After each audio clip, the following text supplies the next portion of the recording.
Marduk est l'une des divinités majeures de la mythologie mésopotamienne, particulièrement révérée dans la ville de Babylone. Son histoire, sa montée au pouvoir et les mythes qui entourent sa figure témoignent de l'importance croissante de Babylone dans la région.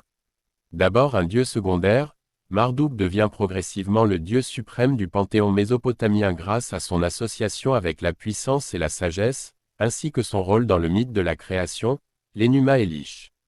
Marduk est un dieu d'origine sumérienne, dont le culte évolue au fur et à mesure que Babylone s'impose comme un centre politique et culturel.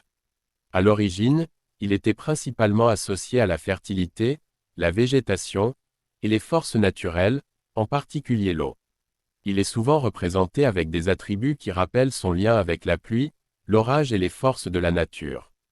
Parmi ces symboles, on trouve la bêche ou le labret, et il est souvent représenté avec un dragon serpent nommé Mushushu, qui le distingue des autres divinités et souligne son pouvoir sur les forces chaotiques.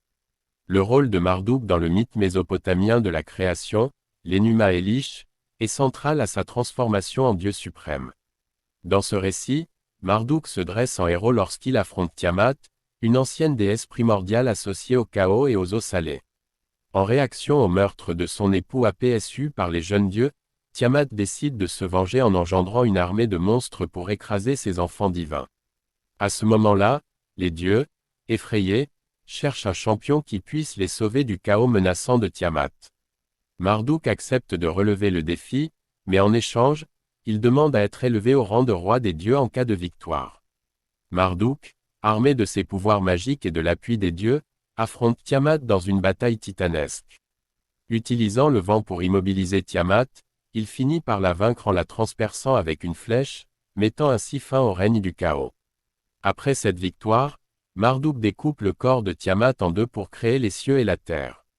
De son sang naissent les premiers humains, qu'il façonne pour servir les dieux, prenant ainsi le rôle de créateur et de protecteur de l'humanité. Cette victoire légendaire marque son ascension définitive au rang de Dieu suprême, et il devient dès lors le protecteur et roi de Babylone.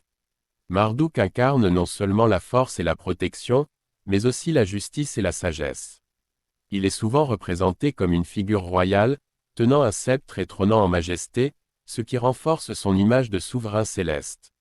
Dans l'iconographie, il est accompagné de Mushushu, un dragon serpent hybride qui symbolise son pouvoir de dompter les forces chaotiques.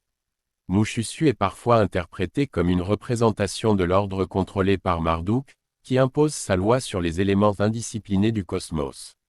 Le symbole de Marduk, la bêche, représente son lien avec la fertilité, la terre et la civilisation.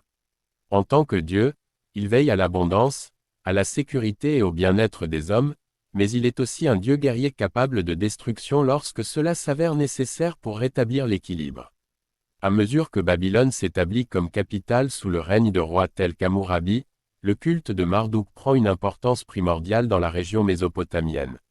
Marduk devient non seulement un dieu de la création, mais aussi le protecteur de la cité et de ses habitants, symbolisant la suprématie de Babylone sur les autres cités-États.